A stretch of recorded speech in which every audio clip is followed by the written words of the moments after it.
Então, vamos mergulhar nisso. Bem-vindos a esta análise detalhada. Sabe, para quem acompanha a política de perto, tem um mistério que simplesmente se recusa a ir embora, que se repete a cada ciclo eleitoral. É meio que um paradoxo. Por que aquele eleitor independente, aquele que rejeita totalmente os extremos, acaba quase sempre escolhendo entre duas opções superpolarizadas na hora de apertar o botão na urna? É isso que a gente vai investigar a fundo hoje. Vamos cruzar os dados mais recentes com a nossa própria história para tentar entender de uma vez por todas por que uma alternativa de terceira via pena tanto para conseguir decolar no Brasil. Para estruturar bem a nossa jornada, a gente dividiu essa explicação em 5 partes rápidas. Primeiro, o paradoxo do eleitor. Segundo, vamos definir o que é terceira via.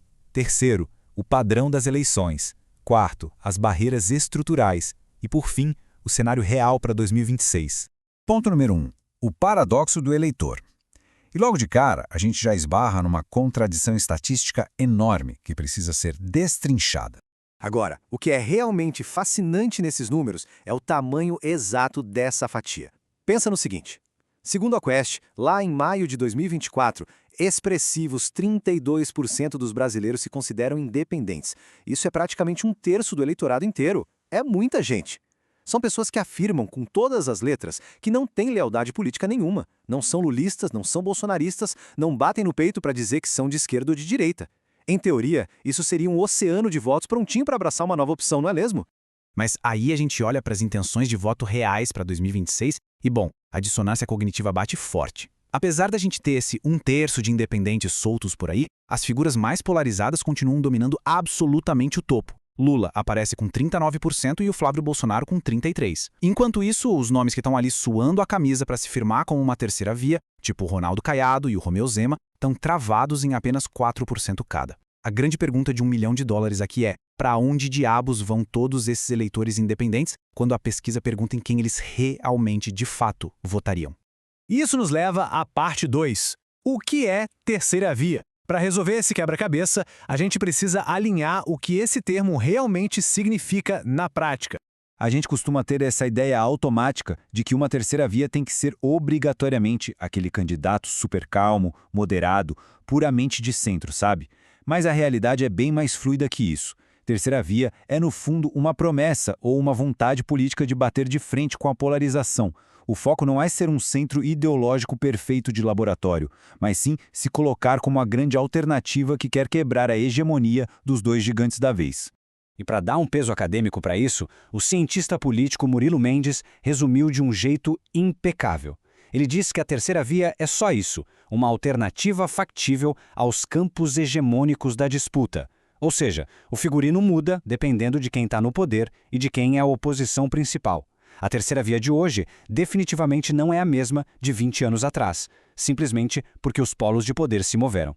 Parte 3. O padrão das eleições. Se a gente der um passo para trás e olhar para a história, vai ficar claro que essa polarização toda não é um bug no sistema. Ela é uma funcionalidade que já vem de fábrica. E isso ilustra de um jeito brilhante as grandes eras da nossa política. A dinâmica é quase sempre uma batalha épica de dois lados. Lá em 89, na primeira eleição direta que teve absurdos 22 candidatos, no fim das contas a coisa funilou pro Fernando Collor de um lado e o Lula e o Brizola disputando a tapa ao outro polo. Depois, a gente teve aquele longo e clássico embate entre PT e PSDB que foi até 2014. E hoje? Hoje a gente tá na era do PT contra o bolsonarismo. São papéis incrivelmente bem definidos ao longo das décadas.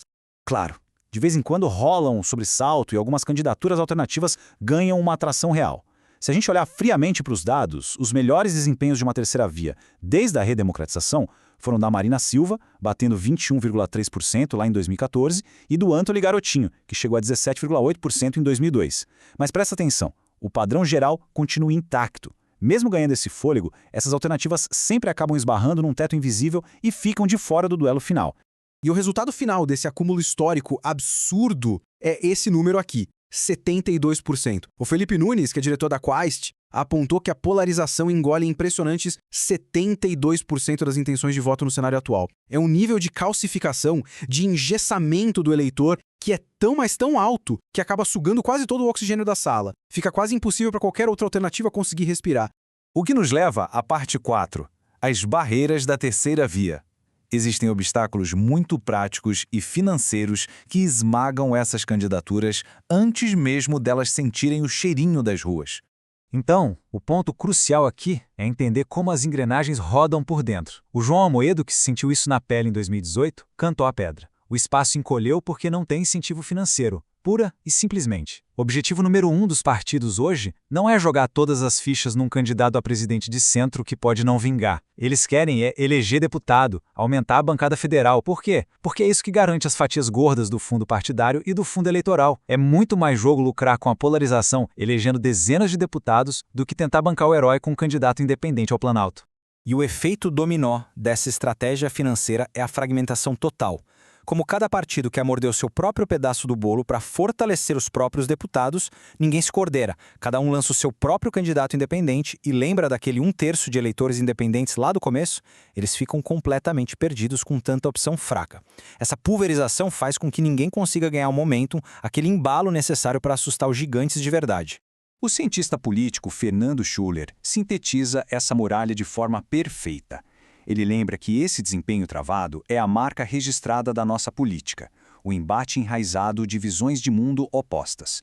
Já são 30 anos desse exato padrão, 2 nomes fortes, um de cada lado do ringue. O sistema já está tão viciado nessa dinâmica binária que criar uma alternativa orgânica virou um desafio estrutural quase impossível. Finalmente, o ponto 5, o cenário de 2026. Trazendo todo esse contexto para o nosso presente, quem são os nomes que estão tentando ocupar esse espaço agora? Vamos avançar e ver como isso se desenrola na prática. De um lado da balança, a gente tem o Ronaldo Caiado, que os analistas chamam de antissistema moderado, um cara com bagagem política para tentar dialogar com o centro. Do outro, o Romeu Zema, que veste uma camisa mais de outsider radical. A gente vê isso nitidamente. Diante de polêmicas recentes da direita, o Zema costuma ir para uma linha de condenação bem severa, enquanto o Caiado prioriza um discurso de união contra o Lula. Mas no fim do dia, eles estão brigando exatamente pelo mesmo metro quadrado de eleitores anti-Lula. Só que essa disputa interna no mesmo espectro atrai uma crítica pesada de quem entende do assunto, a Marina Silva, que já foi terceira colocada 2 vezes. Para ela, essas alternativas não são uma verdadeira terceira via, porque não trazem mudança de verdade. Na visão da Marina, esses nomes só reproduzem o mesmíssimo padrão do atual reacionarismo de direita. É um argumento forte, mostrando que os atuais candidatos talvez não sejam tão independentes assim, mas só variações de um mesmo polo de oposição. Mas sabe o que é mais chocante? As pesquisas qualitativas mais recentes revelaram algo que muda tudo que a gente acha que sabe sobre isso. Os pesquisadores notaram que esse eleitor independente não está querendo um meio termo pacífico para apaziguar o país. Pelo contrário, existe uma apatia gigante, um ranço do sistema. Eles muitas vezes buscam alguém que seja um outsider total, completamente alienígena à política tradicional. A gente viu exatamente isso rolando na eleição municipal de São Paulo agora em 2024. Quem se vendeu como outsider extremo conseguiu capturar em cheio esse sentimento de revolta. O que deixa a gente com aquela provocação final, a pergunta que fica martelando depois de olhar todos esses dados. Será que aqueles 32% de independentes estão lá, pacientemente esperando um político moderado para construir pontes e curar o Brasil? Ou será que eles estão só aguardando a chegada de um novo tipo de radical, alguém com a única missão de chutar o balde e desmantelar o sistema inteiro? A resposta para isso não só vai resolver o mistério da terceira via, como vai ditar o futuro das próximas eleições. A gente vai continuar de olho nos dados. Até a próxima análise.